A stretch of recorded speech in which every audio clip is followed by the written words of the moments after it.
Hi, everyone. I'm Stan Mallow, the paranormal yacker.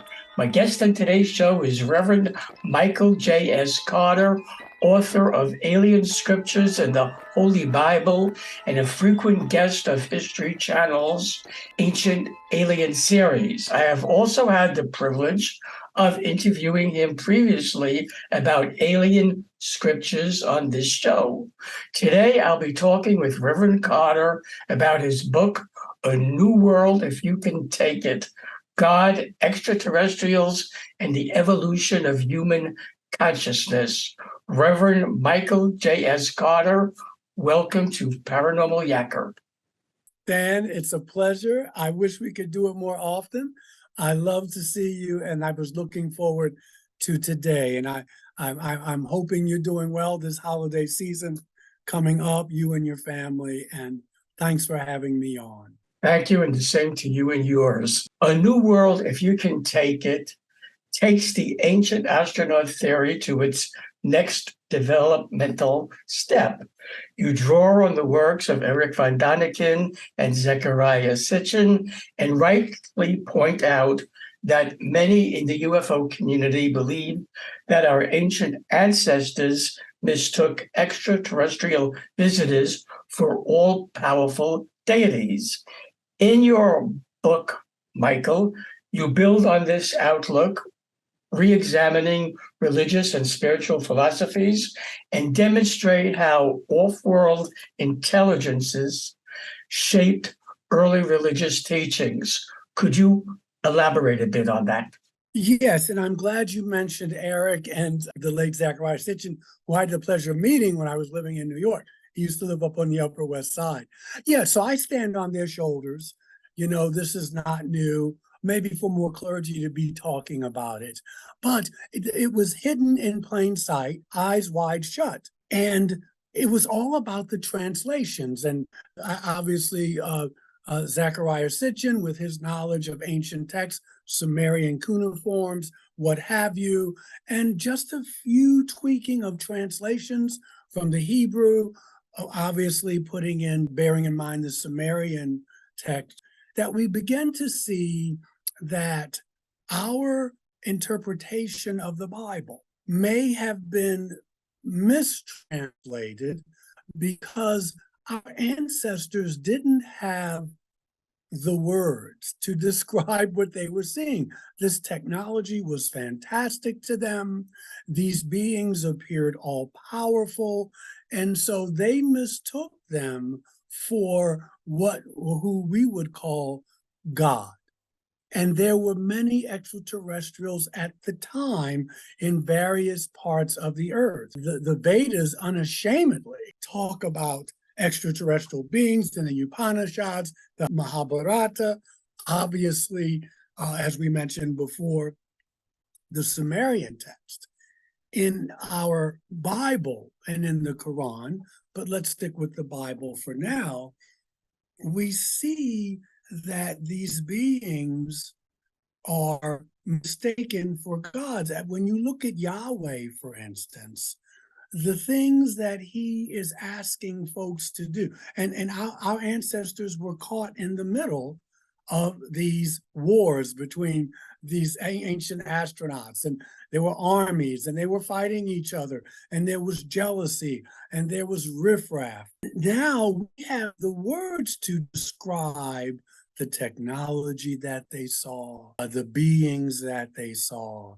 And so now we have to start looking at the Bible, which is a beautiful book, lots of learning, lots of lessons. We cannot mistake that. But we have to look at it again with 21st century eyes. You, Michael, asked the question, how can one reconcile spirituality and faith with the belief that ancient astronauts influenced the events depicted in humanity's greatest holy text, as you just spoke about? Happily for your readers, you answer that question. What is it? I think, and I feel that once we come to grips, which we are slowly but surely with all the Senate hearings. Well, it's kind of slowed down now. We got wars and rumors of wars, and it's not on the front pages so much. But that once we grasp the theory that we live in a populated universe, that there's other demographics out there, some more advanced technically, maybe not spiritually so, then it has to affect our concept of God. I'm looking at these wars that are going on and that have always gone on. And when you look at these wars, outside of the resources, whether there's oil, whether there's geopolitical intrigue and shenanigans going on, which it always is, these are religious wars. And they're religious wars because a lot of these people are quoting Old Testament stuff, the Torah, New Testament things, which are very different. And so if your God is violent, if your God is vengeful, if your God is misogynistic, then that means you have to take those traits on, or you have to be apologetic for it. And so here we have the mess that is going on. It's not only about religion, and I don't believe religion is supposed to be denigrated. There are good things about religion, and there are things we need to hold on to. But when bad theology gets in the hands of people who are power hungry and a lust for power and prestige, we have the kind of things going on that we see now. And everybody is to blame. There's no innocence in this game, my friend. But we will wind up destroying ourselves, all because that we think we're right. And it's all because there's part of this that is based on religious theology and a misinterpretation of that. In your writings, you explore how expanding one's spiritual consciousness may actually lead to the next step in human evolution. How so? I love it. I love these questions, Stan. Well, I think and feel that the purpose of this great experiment of humankind, not just democracy or what have you, is about getting over and seeing through the illusion that we are all separate from one another. And so you can be the staunchest Christian, you could be the most observant Jewish brother or sister, whatever religion or philosophy you adhere to, they all talk about this notion of oneness. Now, that doesn't mean that we're not going to fight with one another and argue or that kind of thing. But the illusion that what I do does not affect you, and what you do does not affect me or this planet we live on or the ecosystem, that is, if you want to use the word sin, which is, I'm using it as the Greek missing the mark, that is sinful. Not being able or willing to change. And I don't use that word often talking about sin, but call it what you will. That most of our problems are that I am separate from you and that what I do to you does not affect me. And I think that but if we change our consciousness and start really, and there are ways to do that, prayer, meditation, walking in the woods, communing with nature, spending the quiet time. There are many ways to do that. But once we do that, it starts to change the way we perceive life and ourselves. So it's not sexy. All genuine spiritual paths talk about it, but we're not encouraged to do that because what? We're too busy trying to make a living. We're too busy being distracted. We're too busy being manipulated. And we've got to see through it. Otherwise, there's an old saying, if you want to keep on getting what you're getting, keep on doing what you're doing. Einstein said the definition of insanity is to keep doing the same thing over and over again and expecting a different result. And I think that's what we're doing. But I also have hope because people are waking up. They really are. Human evolution is slow. It's glacial. But there are people, it's not going to be on Fox News, not going to be on MSNBC, but there are people out there who are saying, you are my brother, you are my sister. There's got to be another way for us to navigate this. And that gives me hope. You, Michael, are an ordained interfaith minister and received your BA degree in letters from the College of New Rochelle, where you graduated cum laude. You also received your master's in divinity degree from Union Theological Seminary in New York City. Those credentials, to say the least, are quite impressive. At what point did you start questioning the validity of some of the dogma you were taught in your religious schooling, and what transpired in your life? What was the catalyst that led you to question that which you were taught? I think when I left Baltimore, because that's where I was born and raised, and I moved to New York City. Now, I want to be clear. I was having those experiences when I first got to New York, but I just saw people who didn't, and knew people who didn't believe the same thing I believed, but they were authentic, loving, tender, kind people. And I'm thinking, what kind of deity will say you're going to go to hell because you don't believe? I just couldn't reconcile. It couldn't fit.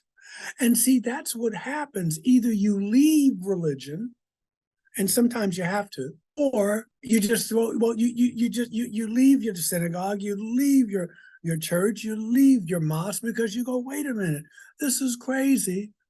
Or you just throw out the baby with the bathwater, which I almost did. There was one time in my life when I considered myself an atheist, and that was good too, because I was growing, and you're supposed to wrestle. The unexamined faith is not worth having, just like the unexamined life is not worth living.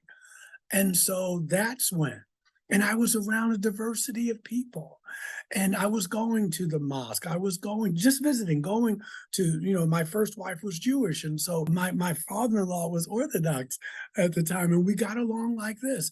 But I was way past it then. I knew there was no way that my loved ones were going to this eternal barbecue. But I just could not reconcile.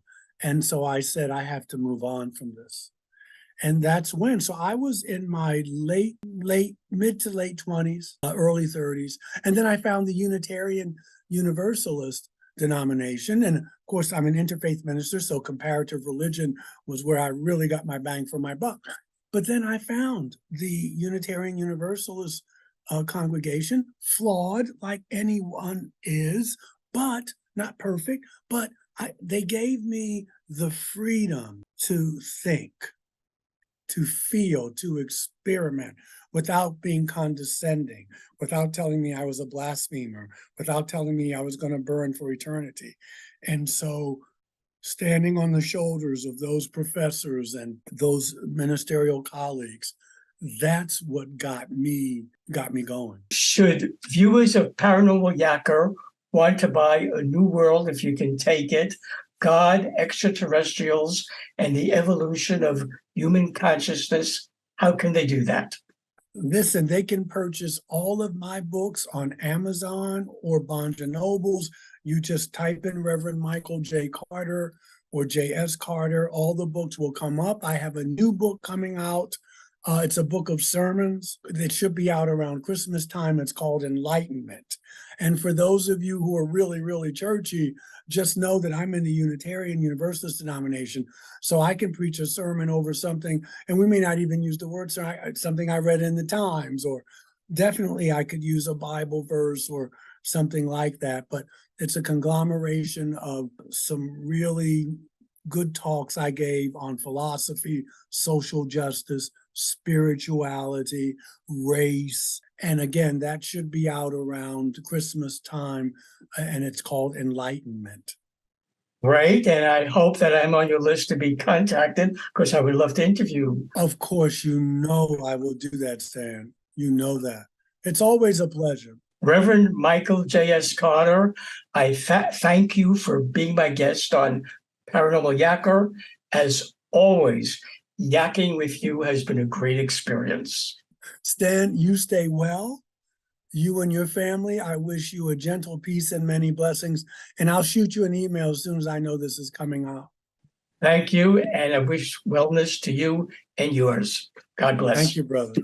God bless. Hi, everyone. I hope you enjoyed part 1 of my interview with Reverend Carter. So that you don't miss part 2, be sure to subscribe to my free YouTube channel. To do that, all you have to do is press the subscribe button on your screen.